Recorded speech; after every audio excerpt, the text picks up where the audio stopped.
ketika sudah mencoba di dunia modeling di majalah, aku tidak ada keinginan untuk lanjut ke modeling agency. Hasil karena aku introvert banget. Terus ketika berhasil masuk TV bisa ngomong panjang, kaget ya? Itu kaget kan. Jadi sampai sekarang tuh selalu menjadi perbincangan tuh. Misalnya lagi ketemu teman-teman kayak, iya anakku di Metro loh gitu. Iya. Tapi memang capek, gaji nggak seberapa. Jangan buka rahasia, jangan buka rahasia ya, enggak ya. Kalau untuk anak sih belum ya, karena dari awal memang aku dan suami, dari awal pacaran kami ngobrol kan. Pertama yang pasti mau punya anak apa enggak, itu kan menjadi perbincangan penting. Tapi kami memutuskan untuk mau punya anak, tapi untuk waktunya belum sekarang.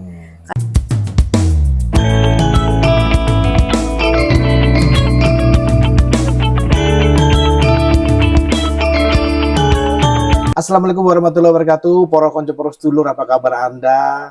Lama tidak bertemu, sekarang saya nongol lagi dan ditemani oleh, wah pokoknya cantik lah ya. Nah, poro konco poro sedulur, The Blangkon TV, belak-belakan no kontroversi di segmen Sinau Bareng, kita akan ngobrol dengan Mbak Gemma Tanjung. Apa kabar Mbak Gemma, sehat? Baik, alhamdulillah. Sapa poro konco poro sedulur. Halo poro konco poro sedulur, semoga sehat selalu ya. Tahu nggak artinya poro konco poro sedulur? Para teman dan para saudara. Mbak Gemma ini kan udah nongol di TV. Terus Mbak Gemma tuh ternyata dulu background awalnya tuh model ya? Iya. Bisa diceritakan Mbak perjalanan dari model hingga tertarik ke dunia televisi itu gimana? Sebenarnya kan kalau dari dunia televisi tuh aku dari kuliah tuh udah jurusan jurnalistik ya di Vkom Unpad. Jadi memang dari awal. Unpad yang kemarin baru alumni, baru bentuk ini mereka kemarin organisasi alumni baru pemilihan ketua umum kemarin. Iya itu, nggak ikut siapa tapi. Pokoknya emang dari awal masuk Vkom Unpad, nggak tahu sih ada jurusan namanya jurnalistik. Tapi pilihannya waktu itu ada 3, humas, manajemen komunikasi dan jurnalistik. Aduh kayaknya. Humas, manajer komunikasi, manajemen komunikasi dan jurnalistik. Pilihan pertama yang mana nih? Jurnalistik. Jurnalistik, terus pilihan kedua? Oh, kalau waktu awal tuh memang milih fakultasnya. Jurusannya itu milih setahun setelah belajar di kampus. Jadi selama setahun belajar, mikir-mikir tuh, waduh, mau kemana ya? Memang sebenarnya kalau lebih menjanjikan kan prospeknya humas ya, dibanding jurnalistik. Biasanya sih urutannya gitu. Jurnalistik dulu, ke humas, iya kan? Baru ntar ke manajer. Baru manajer gitu. Terus. Tapi kayaknya kalau humas, nggak pinter ngomong kan dari dulu. Nggak pinter ngomong gimana, orang udah sering lobby orang. Wah, harus bahkan sering aku. ngeritik orang. Kalau di TV itu kan sebagai seorang jurnalis dan presenter tuh kalau nanya kan jelas lugas, masa enggak? Harus ketemu aku pas kuliah. Ngomong beda aja nggak kedengar. Ya? Enggak, sebenarnya masih kecil kan ngomongnya. Pas kuliah lebih, akhirnya masuk jurnalistik. Waktu itu harapannya, keinginannya mau jadi jurnalis cetak, tulis aja, maunya nulis aja, nggak berani muncul di kamera kan. Terus tapi lama-lama kayaknya kalau cetak ini kayaknya masih lebih maju TV ya, maksudnya secara apa ya, kan udah banyak banget waktu itu gosip-gosip kalau media ini udah di senjakala. Walaupun cetak sekarang masih hidup ya, cuman kayaknya kalau televisi paling tidak masih menjadi udah acuan. Sampai terbayang kayak gitu kalau dicetak. Udah sampai kebayang kayak gitu karena berarti visioner fotonya. Karena ayahku kan juga orang media kan. Ayahku kan ilustrator di Kompas. Dia di tabloid Nova. Siapa namanya Bapak? Namanya Aris Tanjung. Wah, Aris Tanjung. Oh iya. Dia tuh kerja di Kompas dari tahun 80-an. Dulu dia kerja di Monitor. Monitor. Karena itu tuh bredel tuh dia. Dari Monitor pindah ke Hai, bikin cover majalah Hai. Terus baru pindah ke tabloid Nova. Majalah Hai apa kabar? Iya, majalah Hai. Di rumah masih banyak tuh yang bekas-bekas cover-cover legend ayah. banget itu. Jadi melihat ayah di tabloid waktu itu juga sudah agak mulai konvergensi dan tabloid sudah agak mulai pengurangan. Wah, kayaknya emang cetak ini nggak menjadi pilihan aku waktu itu. Akhirnya pengen fokus ke TV, tapi kalau di TV kok kayaknya susah ngomong ya gitu. Akhirnya nyoba-nyoba untuk ngelatihnya gimana ya. Paling enggak untuk di depan kamera tuh kita pede dulu aja gitu. Ya udah, aku ikut kompetisi namanya Cosmo Girl dulu untuk majalah kayak semacam gadis Cosmo Girl. Terus ngirim video, ngirim foto. Udah nggak ada. Loh, kan bener kan emang media cetak nih. Walaupun dia franchise tapi tetap ya kalah. Nama itu sempat booming lah ya. Akhirnya ikut Cosmo Girl, ngirim CV, ngirim foto, ngirim video, dipanggil jadi 12 finalis besar, ya udah ikut karantina, ikut foto. Terus pas lulus kuliah, awalnya sempat nggak tertarik lagi jadi jurnalis tuh. Karena enak di dunia itu ya, foto-foto udah dapat duit ya. Terus waktu itu kan udah pernah ngerasain job training di media cetak sama media online sama media TV. Kayaknya capek ya kerjanya. Media TV pernah juga? Pernah, waktu itu yang di Kebon Sirih. Yes. Terus. Magang tuh 3 bulan. Cuman kayaknya, aduh capek, gaji nggak seberapa. Jangan Kan buka rahasia, jangan buka rahasia ya, enggak ya. Ntar biar teman-teman tetap tertarik jadi jurnalis. Iya benar, itu kan waktu itu asumsi ya, karena kan masih namanya job training kan nggak dibayar tuh magang. Terus pikir-pikir, aduh apa ke tempat lain ya. Sempat waktu itu pilih menjadi manajer training, kan dulu lagi banyak banget tuh MT-MT-an. Waktu itu keterima di salah satu skincare besar lah ya di sini, udah keterima di MT, cuman akhirnya nggak aku ambil karena aku pikir-pikir lagi.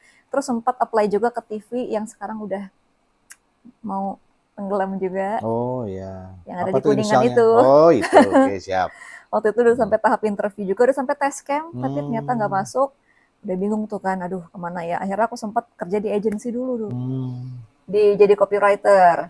Aku kerja di agensi 9 bulan, di copywriter, nanganin berbagai brand, dari brand semen, kafe, perumahan yang yang sangat terkenal itulah ya. Yang sangat terkenal yang sekarang juga udah Jadi mangkrak rame. itu. Oh, udah mangkrak. Itu salah satu yang bikin salah satu yang bikin konsep media sosialnya tuh aku. Keren. Bayangin nggak? Terus sekarang dia mangkrak. Jadi terkenang ya. Terkenal. Cuman akhirnya tapi sebelum dia mangkrak, agensi aku udah putus kan. Udah nggak kontrak lagi. Betul. Tapi ternyata pas 9 bulan menjadi copywriter, nulis di belakang layar, kayaknya enak ya kalau tampil di kamera aja. Akhirnya pas Metro buka, coba apply pertama sempat nggak keterima aku tuh. Udah sempat nggak keterima? Sebelum di agensi aku sempat apply di Metro, udah tes tertulis tapi nggak ada panggilan lagi tuh. Iya. Aku di agensi 9 bulan tuh tahun 2017-an. Terus kerja di agensi 9 bulan, 2018 aku coba apply lagi, nggak nyampe 2 minggu, prosesnya langsung keterima. Kan waktu itu interview terakhir sampai Pemret ya, masih Bang Don Bosco Salamun waktu itu paling goalnya terakhir tuh, dia yang meloloskan, kita lolos apa enggak. Tapi itu seleksi untuk ini kan ya, reporter ya pertama ya? Reporter dulu untuk Graduate Development Program waktu itu aku namanya. Karena kan ada Journalist Development Program, terus ada nama baru, balik lagi ke JDP, waktu itu angkatan aku 10 orang. Ya udah kami kepilih tuh training 6 bulan ya waktu itu, ada kelas. Pokoknya setiap hari kita harus on cam. Ya, betul. Harus on cam menggunakan handycam, dikasih handycam itu satu-satu on cam minimal 3 menit, dan setiap hari itu on camnya akan dikasih ke atasan untuk dievaluasi, menentukan kita boleh ke lapangan apa enggak. Itu 6 bulan tuh on cam tiap hari, bikin naskah minimal tuh satu desk tuh 3 berita, terus ada kelas-kelas dari manajer-manajer, ada dari praktisi dari Metro juga, ada presenter, ada reporter lapangan. Singkat cerita, masuklah Metro. Nah, terus tayanglah di televisi setiap program ya minimal 2 kali sehari tuh di televisi itu ngelihat Mbak Gemma Tanjung. Sebenarnya memang itu berarti kayak semacam titisan orang tua, yang orang tua dulu seorang pekerja media juga, akhirnya mau tidak mau sekarang ke media juga. Iya. Ada nggak sih pesan dari orang tua itu yang sampai sekarang masih pegang dalam dunia media ini, karena beliau kan pengalaman ya Bapak? Dulu untungnya sih bukan tipe orang tua yang kayak jangan di media lagi ya, nggak ada masa depan. Karena kan teman-teman aku banyak yang mendapatkan omongan itu dari orang tuanya, mau jadi apa lo jadi wartawan. Cuman untungnya ayahku bukan tipe yang seperti itu, karena dia melihat di media kok tetap bisa banyak pengalaman, tetap bisa menghidupi keluarga sampai anak-anaknya sekolah, lulus. Akhirnya aku tetap masuk ke televisi ya. Mereka yang paling gak nyangka sebenarnya bukan lebih ke medianya, tapi lebih ke ketika aku berani nampil di TV itu loh. Karena mereka sadar aku kan dari dulu pemalu ya.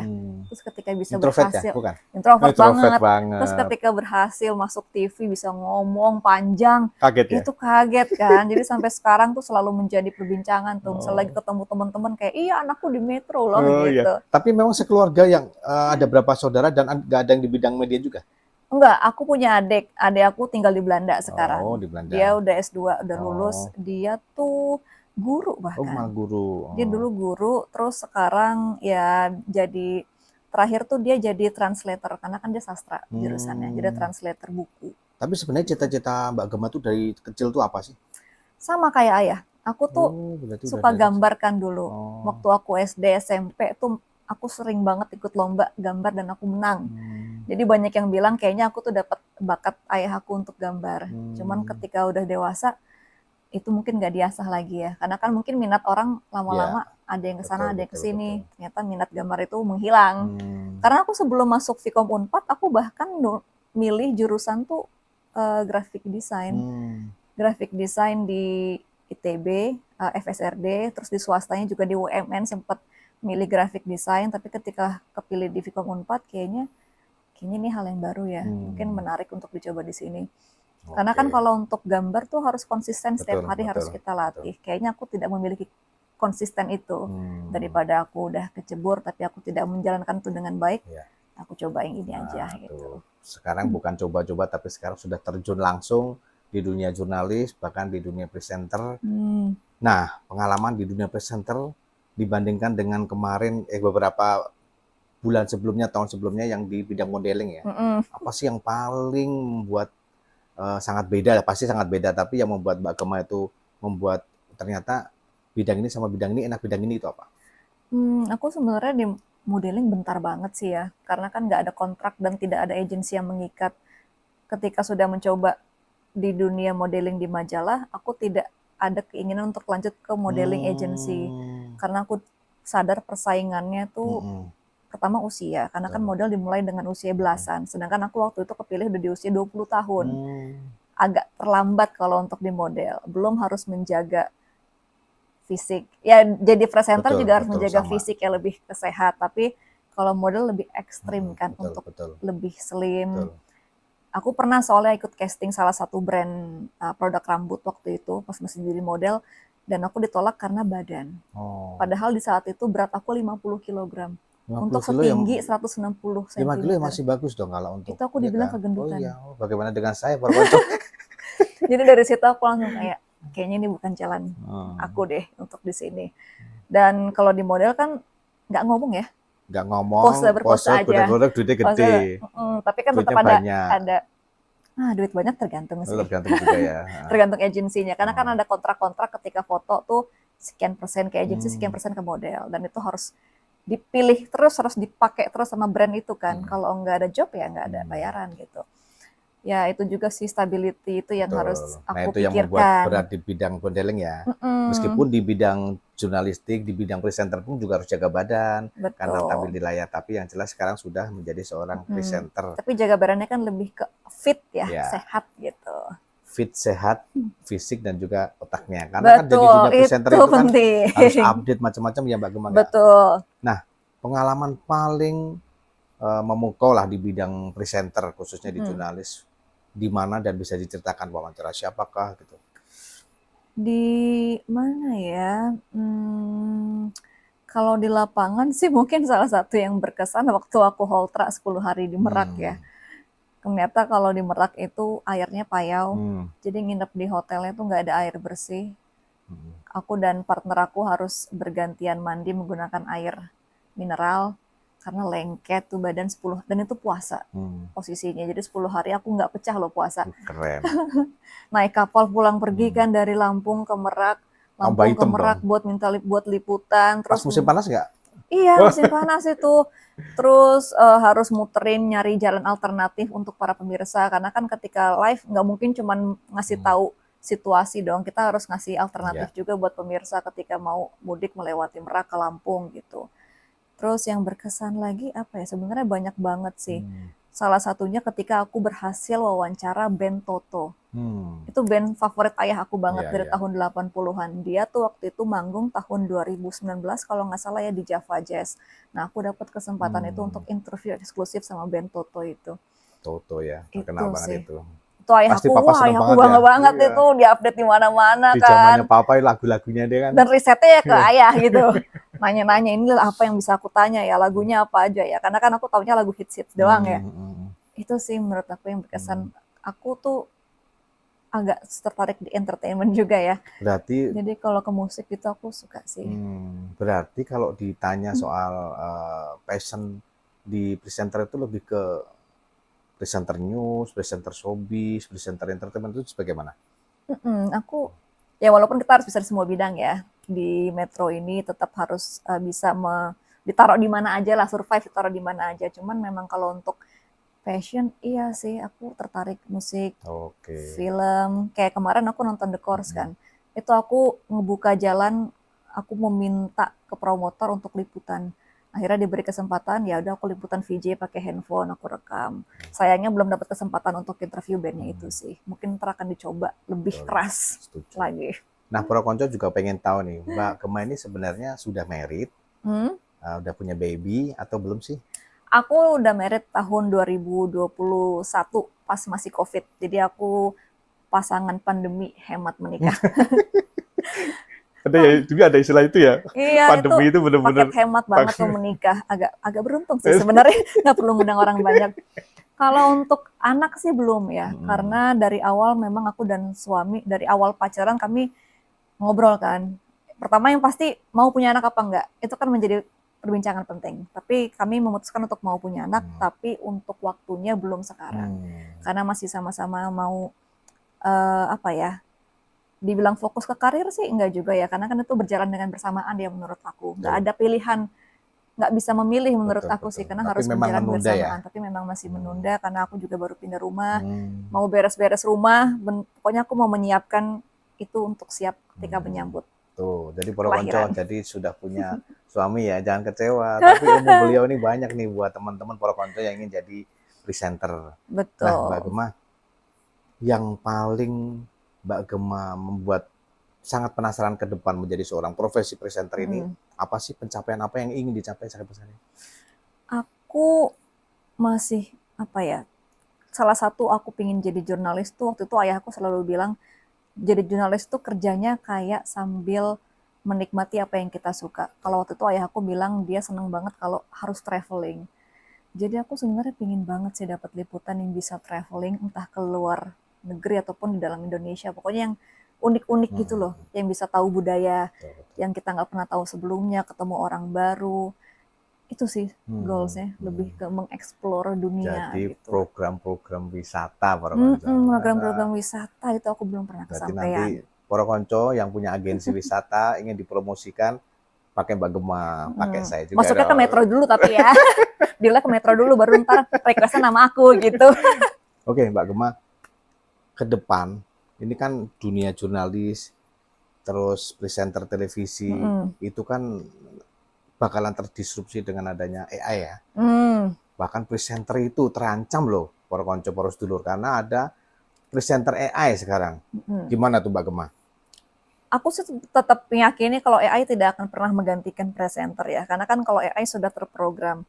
Karena aku pernah mendengar salah satu penyiar di radio tuh udah ada yang pakai AI loh. Walaupun cuma buat kayak flash news 1 Iya, menit, iya. 1 TV menit. juga ada Dan menurut beberapa. aku tuh nggak enak banget buat didengar untuk aku ya. Ya. Karena Karena datar, intonasinya gitu ya. datar. Apalagi kalau dialog. Pasti pertanyaannya cuman yang sudah terkontrol itu, yang sudah terdata di mesin gitu ya. Terus kalau kita mau nanya ada follow up question, ada sesuatu yang mau kita tanya di luar itu gimana? Masa kita harus memprogram? Betul. Enggak sih menurut aku. Dan kita ngeliat robot emang enak ya. Kan lebih enak ngeliat kita secara nyata dong. Betul. Oke, selanjutnya Mbak, ada di tataran orang kondang lah. Bisa disebut presenter itu orang kondang. Sosok siapa sih yang paling berjasa di balik kondangnya Mbak Gema? Panutan gitu kali ya. Kayaknya tentunya Najwa Shihab ya. Salah satu keputusan aku juga mau masuk Metro melihat beliau gitu, ngeliat mata Najwa dulu kan setiap hari Rabu malam Tapi ya. sama sih, bisa matanya itu sama, bisa jadi mata Gema itu. Semoga nasibnya sama ya teman-teman. Pastilah. Terus. Udah sih, Mbak Najwa Shihab sih. Berarti inginlah menjadi. Kalau salah satu jurnalis juga untuk traveling, Riani Jangkaru. Itu ibu Jejak petualang itu ibu aku dulu selalu nonton dan dia selalu kayak nyeletuk, kamu jadi kayak gini seru deh kayaknya. Ini kesekian kalinya presenter yang saya wawancara, Riani Jangkaru. Riani Gimana Jangkaru. kabarmu? Itu teman saya juga di TV7 dulu. Wah, keren Mbak. Selanjutnya, sosok kondang siapa yang ingin sekali mungkin kolaborasi atau mungkin diwawancara ke depan apa yang masih memimpikan gitu. Sama-sama presenter atau Boleh public tokoh, figure? boleh presenter. Siapa ya? Aku nggak punya spesifik sih. Tapi kayaknya kalau sesama jurnalis juga seru kali ya untuk Iya. wawancara live Siapa? nanya soal. Kayaknya Najwa Shihab deh Najwa tetap. Shihab, ya. Pernah ketemu kah? Pernah waktu Ah. itu di acaranya beliau, waktu itu di acara TV-nya. Kami juga meliput Metro kan waktu itu kerja sama juga di situ sih. Tapi cuman sapa-sapaan dan dia bilang, aku nggak sempat ketemu kamu ya kayaknya. Jadi aku masuk ternyata Mbak Najwanya udah nggak ada di sini. Nana nih, langsung tapi jangan diajak ya. Stop ngajak-ngajak orang. Oke para konco, ngobrol sinau bareng cukup sekian. Setelah ini nanti ada segmen Guyon Waton, kita tanya-tanya dan kita jawab. Beliau bisa menjawab nggak pertanyaan dari saya. Tetap di The Melakon TV ya.